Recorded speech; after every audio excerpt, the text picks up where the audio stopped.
Bonjour mes amis. Alors que nous sommes témoins de tragédies, de déchirements, de guerres, de catastrophes et bien d'autres choses encore dans le monde entier, vous êtes-vous déjà demandé si un jour il y aura une fin au péché, à la souffrance et à la douleur? Eh bien, la réponse est un oui retentissant. Un jour, tout cela prendra fin pour toujours. Mais vous vous demandez peut-être comment cela va-t-il se passer? Comme nous le savons d'après les Écritures, le Christ reviendra sur cette terre pour emmener ses enfants au ciel.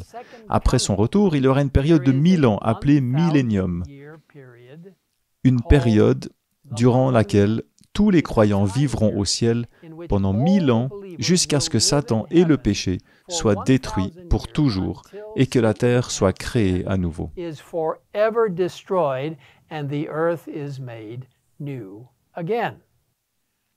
La croyance fondamentale numéro 27 des adventistes du 7e jour présente ce concept ainsi. Le millénium est le règne du Christ avec ses élus dans le ciel, règne qui durera 1000 ans. Il se situe entre la première et la deuxième résurrection. Pendant cette période, les réprouvés morts seront jugés. La terre sera totalement déserte. Elle ne comptera pas un seul être humain vivant, mais sera occupée par Satan et ses anges. Lorsque les 1000 ans seront écoulés, le Christ, accompagné de ses élus, descendra du ciel sur la terre avec la Sainte Cité. Les réprouvés morts seront alors ressuscités et, avec Satan et ses anges, ils investiront la cité, mais un feu venant de Dieu les consumera et purifiera la terre.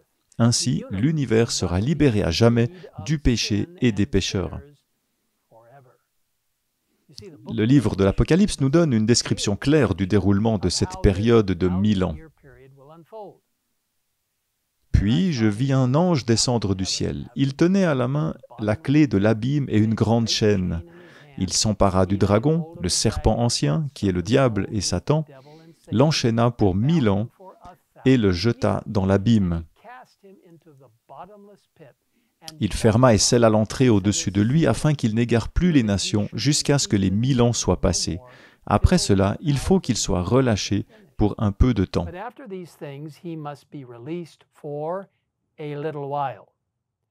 Cette période de 1000 ans se situe entre la première et la deuxième résurrection, la résurrection des justes et la résurrection des méchants. Elle commence par l'enfermement de Satan dans un abîme avec tous les anges qui ont choisi de le suivre. Où est donc cet abîme dans lequel Satan doit être enfermé afin qu'il n'égare plus les nations? Bien que la Bible ne le précise pas, nous pouvons déduire que cet abîme fait référence à la terre après la résurrection des saints. Vous voyez, tous les justes auront déjà été enlevés au ciel pour vivre avec le Christ, tandis que les méchants dormiront encore dans leur tombe. Il n'y aura personne sur terre que Satan puisse tromper. La planète entière sera déserte, laissée en ruine, sans un seul être humain. Les croyants régnèrent avec Christ pendant 1000 ans, passant le millénium dans les joies et les merveilles du ciel. Qu'est-ce que cela implique de régner avec le Christ? 1 Corinthiens 6, au versets 2 et 3, nous donne cet aperçu. « Ne savez-vous pas que c'est les saints qui jugeront le monde? Et si c'est par vous que le monde doit être jugé, êtes-vous incapable de rendre des jugements de faible importance?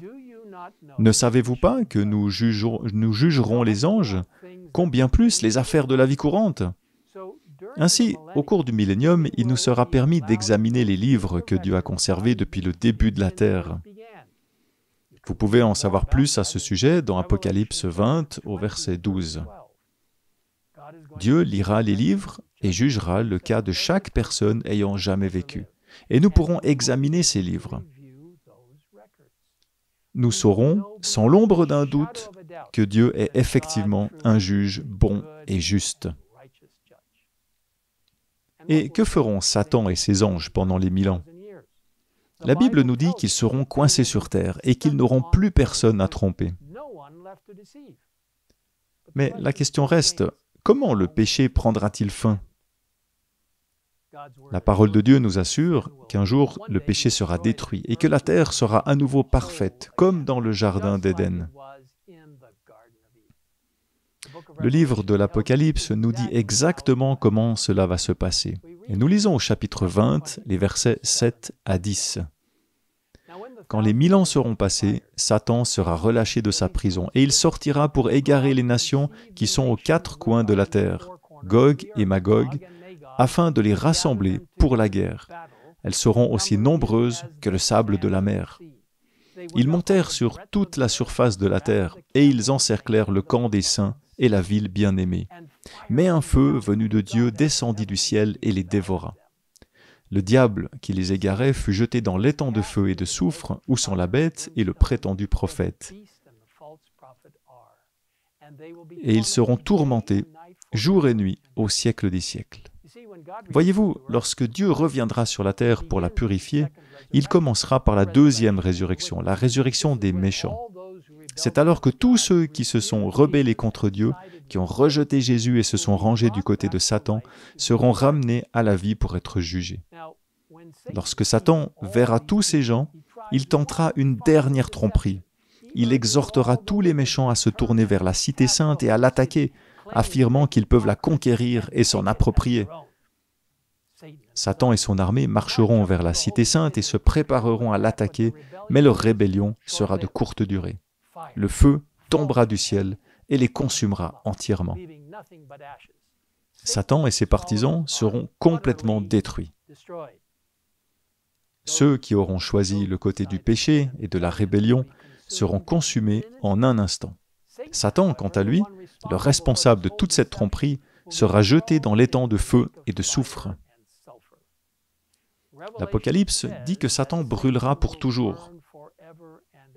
Cela ne signifie toutefois pas que Satan passera l'éternité à brûler dans les tourments. Satan n'est pas immortel, et Dieu ne le laisserait pas dans un état de torture continue pour l'éternité. Les Écritures déclarent que seuls les justes auront la vie éternelle. Cependant, le châtiment de Satan sera éternel, dans le sens qu'il sera permanent. Une fois Satan détruit, rien dans toute la création ne pourra le faire revenir. Et avec la mort ultime de Satan, le mal mourra également, libérant l'emprise qu'il avait autrefois sur notre monde. C'est ce que les Écritures veulent dire lorsqu'elles parlent de la seconde mort, une destruction permanente dont il ne peut pas y avoir de résurrection. Ceux qui connaissent la seconde mort disparaîtront pour toujours, y compris Satan. Si vous souhaitez en savoir plus sur le millénium et la fin du péché, je vous invite à visiter le site indiqué à l'écran.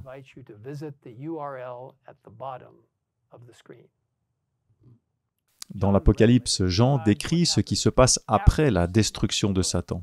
« Puis je vis un nouveau ciel et une nouvelle terre, car le premier ciel et la première terre avaient disparu, et la mer n'existait plus.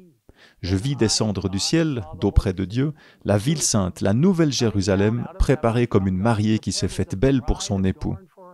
J'entendis une voix forte venant du ciel qui disait « Voici le tabernacle de Dieu parmi les hommes. Il habitera avec eux, ils seront son peuple, et Dieu lui-même sera avec eux. Il sera leur Dieu. Et il essuiera toute larme de leurs yeux, la mort ne sera plus, et il n'y aura plus ni deuil, ni cri, ni douleur, car ce qui existait avant aura disparu. »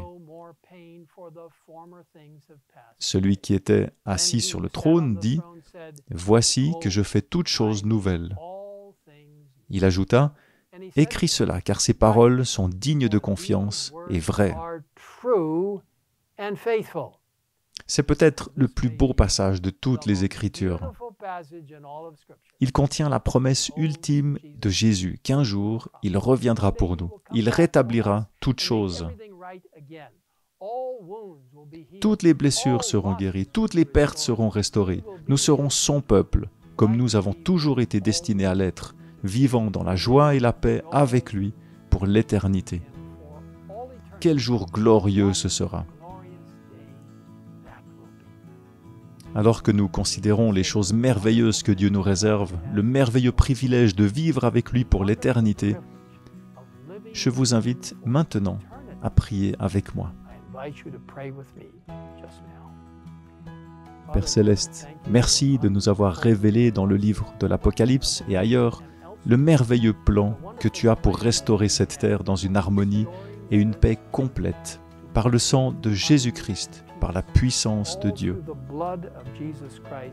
Merci pour le privilège que nous aurons de vivre avec toi pour l'éternité, sans plus jamais craindre la tentation, ni quoi que ce soit d'autre de la part de Satan. Merci pour la promesse de la destruction du péché, pour toujours. Nous confions maintenant nos vies entre tes mains, au nom puissant de notre Seigneur et Sauveur Jésus-Christ. Amen.